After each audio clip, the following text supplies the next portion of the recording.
стало работать сложнее, потому что у нас вообще такая специальность, которая требует контактной работы со студентами. То есть более старшие курсы, они еще по интернету могут консультироваться, а те, которые маленькие, они, конечно, им нужно, чтобы рядом с ними сидели, показывали, нужно человеческое общение. Это характеристика нашей работы по нашей специальности.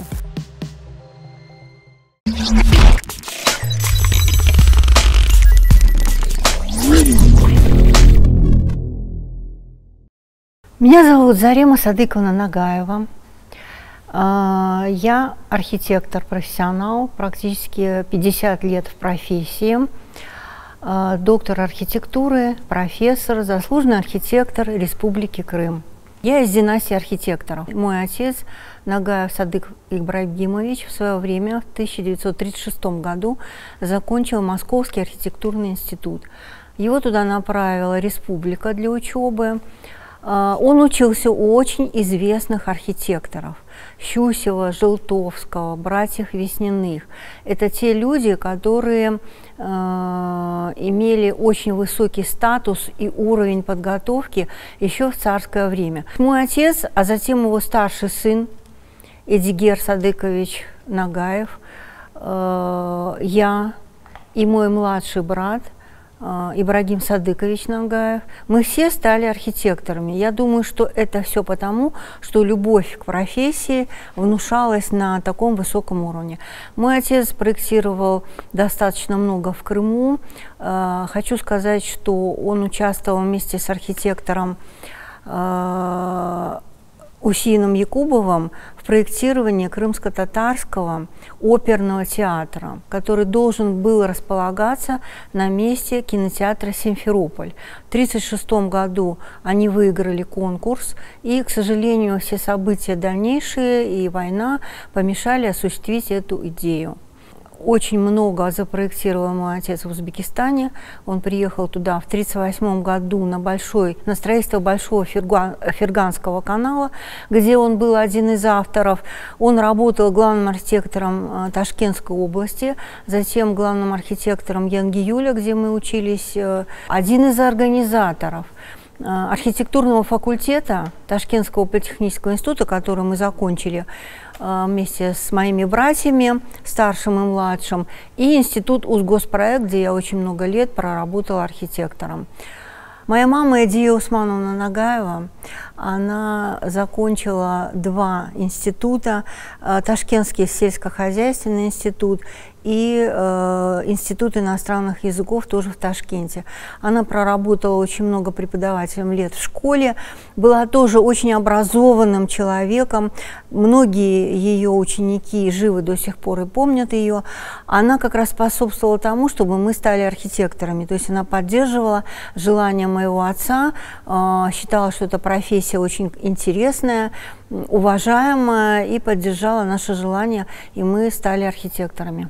Когда я была еще девочкой, мой отец дружил с такими людьми, как Мустафа Селимов, Аким Джипаров, Асанага Муртазаев. Это был известный доктор наук, химик. То есть был ряд людей очень высокого уровня образования, которые это образование получили еще в довоенные времена.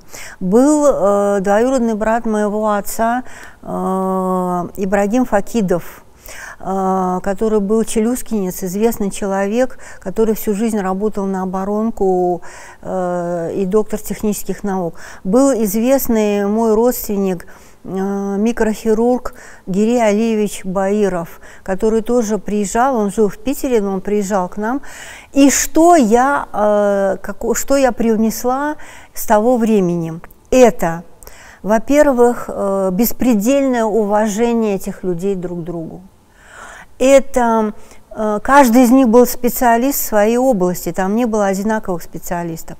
Были строители, известная семья Мустафаевых в Янгиюле, которую все знали. Они встречались, обменивались мнениями, обменивались своими пожеланиями в своей работе. Все эти люди, они очень были мастера своего дела. Я работала с очень интересными архитекторами и инженерами, и училась многому от них, и была автором очень многих проектов. Ну, один из таких проектов самых ранних – это административно-общественный центр в городе Хива, где руководителем этого проекта был Сергей Михайлович Сутягин, а инженером был Александр Семенович Брославский. Это мои учителя, собственно говоря, у которых я научилась, как надо проектировать. В Узбекистане начали проектировать театры музыкально-драматические, в основном на 750 мест. И я участвовала в проектировании многих театров, но при этом в театре музыкально-драматическом в городе Коканде я уже была одним из авторов, и мы за этот театр в 2000 году получили государственную премию имени Алишера Наваи. Мы очень много проектировали для Министерства иностранных дел Узбекистана. Мы проектировали ряд объектов, где тоже я один из авторов. Объекты, связанные со службой дипломатического сервиса. Эти объекты практически уже все построены. Я общалась с людьми, учеными, архитекторами высокого уровня, которые мне говорили, что всегда надо помнить на территории, на которую вы проектируете, о ее традициях. Это нас этому учили наши преподаватели, тех, с кем я работала, что необходимо соблюдать традиции того места, где ты проектируешь какой-либо объект. Поэтому это были очень, я считаю, главные постулаты, которые нам внушались, и мы неукоснительно это соблюдали. Мы все-таки строили, проектировали с учетом традиций Узбекистана, тех городов, в которых мы это делали. И это было очень важно. Единственное, конечно, что мы там не могли проектировать в традициях крымско-татарских, потому что этого не было практически, да. Но, тем не менее, те навыки, которые мы тогда приобрели, и те объекты, которые мы построили, дали возможность, приехав сюда, уже здесь проектировать с учетом крымско-татарских традиций, тех, которые были, есть, где-то утрачены, но они существуют. Я думаю, что Узбекистан мне дал и моим братьям много того главного в работе специалиста, архитектора, которое я могла теперь уже здесь в Крыму использовать, и использую. Все микрорайоны компактного проживания практически проектировали мы с братом, еще будучи в Ташкенте. Это первый микрорайон Исмаил-Бей под Евпаторием, Каменка-Белая, Строгановка. Это нас просили запроектировать для того, чтобы грамотно разместить жилые дома приезжающим крымским татарам, разместить общественные объекты, чтобы они как бы не исчезли. И мы проектировали много объектов для того, чтобы показать наши традиции и культуру. Один из таких символических, я считаю, первых объектов – это был скульптурно-пространственный комплекс монумента Возрождения на территории Кипу. Значит, здесь как раз-таки начало, мы хотели показать начало жизни крымских татар, то есть их приезд на свою родину, то, что они прошли через многие испытания, очистились, пройдя через фонтан в воде, и устремлены в будущее, в развитие и так далее. И я думаю, что символ этого объекта как раз говорит о том, как мы должны дальше вообще жить и развиваться. Одним из очень интересных объектов, я считаю, который мы тоже проектировали еще будучи в Узбекистане, это был крымско-татарский культурно-этнографический комплекс в самом центре Евпатории, рядом с Текие Дервишев, рядом со старинной мечетью. Было предложено нами то же самое. Ну, понятно, что культурно-этнографический комплекс – это место, где ознакомливаются с этнической жизнью крымских татар, с их бытом, традициями. Но очень интересно, что мы запроектировали там жилые дома для ремесленников с производством ремесленных изделий. То есть туристы должны были приезжать, ознакомливаться, покупать изделия и смотреть, значит, как жили крымские татары в старое время. Этот проект прошел согласование в городе, был был одобрен, уже начали рыть котлованы для того, чтобы начать его строить. К сожалению, это было перед 1991 годом, то есть получился развал Советского Союза, и, к сожалению, уже целенаправленно не смогли осуществить этот проект. Конечно, регион показался провинциальным, и я уже знала, здесь был такой институт «Крымний проект», с ним я познакомилась, с его сотрудниками, что в результате было обнаружено. Почти все серьезные вопросы по градостроительству, по архитектуре решались, собственно говоря, либо в Москве, либо в Киеве.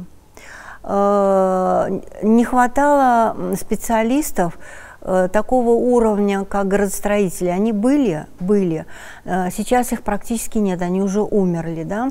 Но опять-таки все согласовывалось с центральными городами. Крупные институты в этом участвовали, и многие вопросы решали именно они. И вот когда я приехала, то и попала вот в наш вуз по специальности уже, я сказала руководству, что мы должны развивать градостроительство, мы должны готовить таких специалистов такого уровня, чтобы мы правильно и грамотно проектировали территории городов, других населенных пунктов, чтобы мы умели и знали, как это делать. Я говорила о том, что надо развивать крымскую школу. Это была моя идея, которую я неукоснительно соблюдаю. Почему? Потому что крымская школа, она должна быть особенная. Она не должна быть похожа на другие школы. Мы можем брать опыт. Да? Я общаюсь с Московским архитектурным институтом очень тесно, я общаюсь с Санкт-Петербургским архитектурно-строительным университетом очень тесно, и с другими институтами, для того, чтобы взять их опыт, перенять. Но при этом московская школа просто должна нам помочь, дать основу для развития крымской школы. Крымская школа должна быть особенная. Нам предстоит сделать очень много еще. Я думаю, что мои ученики, последователи, те, которые со мной делают научные работы, где я руковожу, они все связаны практически с крымскими условиями, с Крымом, и делаются для Крыма. Они, я надеюсь, продолжат мое дело и в создании крымской архитектурной школы привнесут то, чему я их сейчас учу. Образ Крыма, он совершенно специфический, он не похож ни на какой другой образ, ни на каких других населенных пунктов. Мало того, если взять города Крыма, они настолько своеобразные. Вот возьмите Евпаторию, как она выглядит, да? Возьмите Ялту, возьмите Большую Алушту. Совершенно они практически друг на друга не похожи, эти города. Мы стремимся сохранить облик крымских городов, поселений, деревень и так далее. К сожалению, многие деревни были уничтожены, да, но мы где-то имеем и чертежи, где-то мы имеем представление о том, какая была крымско-татарская архитектура, и мы должны этому следовать. Поэтому своих ребят я именно в этом направлении воспитываю. Если они что-то делают, то они должны учитывать окружающую среду. Главным вообще человеком, который среду организовывает, это архитектор. Если архитектор делает это не совсем профессионально, не совсем грамотно, скажем так, да, то это на много лет испорчено все. На самом деле. Это очень важный вопрос, который не все понимают. И даже представители власти иногда этого не понимают. Поэтому я думаю, что нужно прислушиваться к мнению архитекторов, способных, грамотных профессионалов, которые могут объяснить, показать, какая должна быть среда. Среда проектируется на сотни лет вперед. К сожалению, получилась такая вещь. Когда мы проектировали поселки компактного проживания, мы предлагали тогда дома, жилые дома, варианты жилых домов, для того, чтобы люди брали, наши же соотечественники, да, и по этим вариантам строили, для того, чтобы был образ поселков. К сожалению, мы тогда не нашли понимания у власти, и в результате получилось, что они несколько безликие, вот эти вот поселки, оказались. Можно было бы предложить построить дома именно в крымско-татарском стиле, и они бы имели свой облик, вот эти поселки. То, что строится в Крыму, ни в коем случае не должно быть похоже на то, что строится, допустим, в Подмосковье или под Санкт-Петербургом или в Сибири, например. Да? То же самое жилье, оно должно отличаться. И тогда мы достигнем результата, что Крым неповторим. Неповторим. И если пройдет, допустим, каких-то 20 лет, 30 лет, да, и мы достигнем вот такого результата, что строим в каждом населенном пункте объекты, характерные для этого населенного пункта, для его ландшафтно-климатических условий, для его образа, должен быть образ, да, значит, тогда мы достигнем результатов. Все, что строится курортного плана, да, это же курортная зона Крым, тоже должно иметь облик именно крымский, а не какой-то другой. То есть характерные черты крымской архитектуры, цветовое решение, да, какое-то орнаментальное решение, детализация. Это должно быть характерно именно для Крыма. Многие архитекторы, которые приезжали и здесь жили и проектировали, я могу привести в пример. Архитектор Краснов, известный, который проектировал Ливадийский дворец, да? Пример Воронцовского дворца, тоже Краснова. Так, архитектор Бекетов, известный харьковский архитектор. Вот эти люди, профессионалы, все, что они проектировали, кстати, в Гурзуфе Краснов запроектировал мечеть, которую разрушили, когда ломали все храмы. Эти люди проектировали в Крыму с учетом крымско-татарских традиций. Это были профессионалы, понимаете? И в Ливадийском дворце есть элементы, и в Воронцовском, мы знаем, дворце есть элементы, и в других. Дворец, например, в Соколином. Я о нем не говорила, это Кокос Соколиная, он тоже построен с учетом крымско-татарских традиций. Да? Это был дворец, принадлежащий князьям Юсуповым. Далее, дворец эмира Бухарского. Ну, бухарский эмир, он, конечно, хотел какие-то свои традиции привнести в этот дворец. Профессиональный архитектор, он никогда не построит нечто чуждое для этой территории. Он обязательно построит то, что надо. Например, в Бахчисарайском районе, значит, жилье. Чем было характерно? Было характерно, что на втором этаже часто и в основном располагалась большая терраса, хорошо освещенная. Она практически делалась из дерева. Здесь было все-таки, ну, не так сухо, как, допустим, хотелось бы, да, поэтому на первом этаже жилых помещений не было, там приспособлены были помещения уже хозяйственного назначения, а на втором этаже уже существовали жилые помещения, и вот эта терраса, она давала возможность обозревать окрестности. Можно сказать, что это одно из характерных явлений вообще в крымско-татарской архитектуре. Таким образом, который нам говорит о том, какая была архитектура, конечно, является Бахчисарайский ханский дворец. Мы его исследуем, к сожалению, то, что было до пожара, не сохранилось, пока мы не нашли, значит, чертежей этого. Но посмотрите на орнаментику, посмотрите на формы окон, посмотрите на деревянную отделку. Да? Вот эти вещи, они как пример. И, конечно, мы не говорим, что мы должны повторять один к одному то, что существовало когда-то. Да? Дворец там строился в XVI веке. Но при этом мы должны это учесть. Джума Джами в Евпатории Синана. Синановская мечеть, она была построена в XVI веке.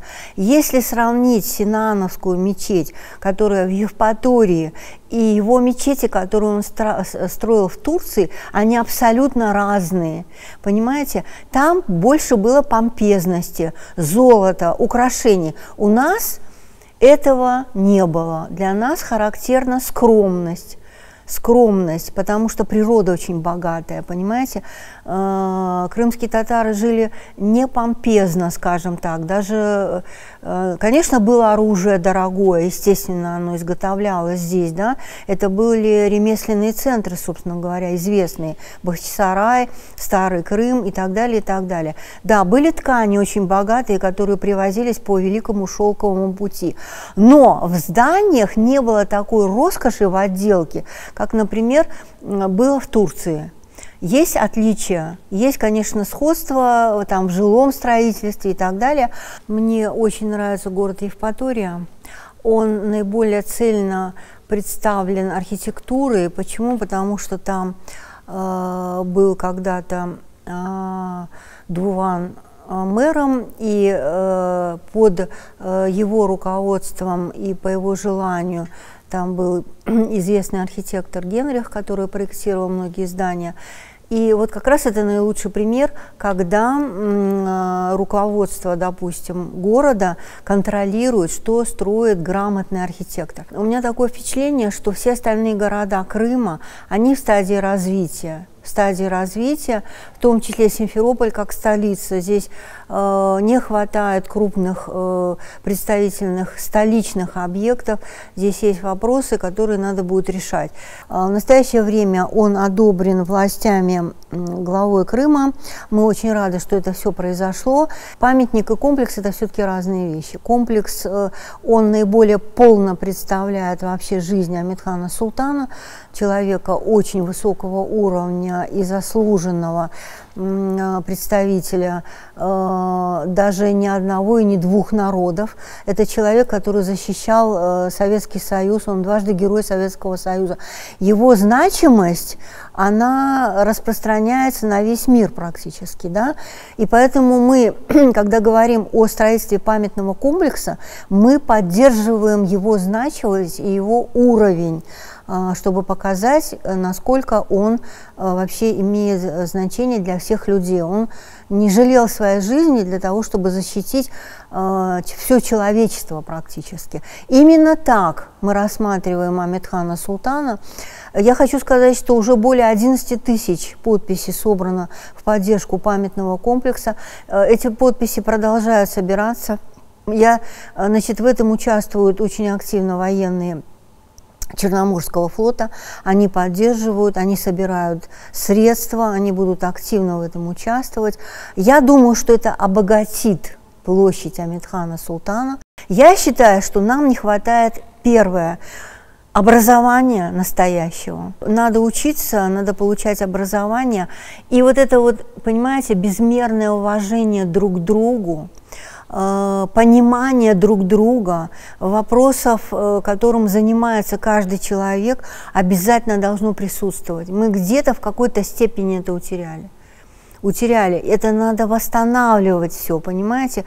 И люди, которые понимают это, они будут всегда стремиться к положительным движениям, они будут делать нечто, что приведет к общему благоденствию. Наш народ очень талантлив, очень трудолюбив и способен на очень многое, я считаю. Очень многое, потому что посмотришь на достижения нашего народа в Узбекистане, в других местах, в Турции, где тоже очень много представителей, да, нашего народа. Никогда в Узбекистане никто не мог сказать, что крымские татары бездельники, или они не могут работать, не умеют, или они не могут достичь каких-то результатов. В самые трудные времена достигали, учились. Вот это было характерно, понимаете? Получали образование, работали в поте лица, устраивали свою жизнь, учили своих детей. Это все положительные качества, которые мы должны сохранять. Да? Ну, естественно, что в нашем менталитете все-таки женская скромность, мужественность мужчин. Это все есть. Стремление и умение решать вопросы семей. Стремление и умение учить своих детей, как бы трудно не было, понимаете, мы же знаем, что были трудные моменты, и они есть, когда дома не были построены, когда не было ничего, но при этом были вот эти вот устремления куда-то высоко, понимаете, высоко. Вот мне кажется, что вот эти вот все качества, которые мы должны культивировать, сохранять при семейном воспитании, воспитании в обществе, при совместных наших общих отношениях, они как раз и нужны, и они будут работать на процветание людей. Зарабатывать деньги татары всегда умели и умеют. Это свойственно крымским татарам. Это хорошая черта, я считаю. Умение построить свою жизнь, умение заработать на нее деньги, она всегда была и позволила всегда нам вставать на ноги, несмотря ни на что. Практически чудо, что мы вернулись на свою родину. Многие люди для этого сделали очень много и работали в этом направлении, да, мы их всех знаем, собственно говоря. Это было очень важно, потому что здесь наши корни, мы отсюда родом, здесь, ну, я, по крайней мере, знаю 7 поколений своих родственников, которые здесь когда-то жили. Все эти люди, они все были очень серьезными, они создали основу, она есть. Мы эту основу не должны терять. Я очень люблю свою профессию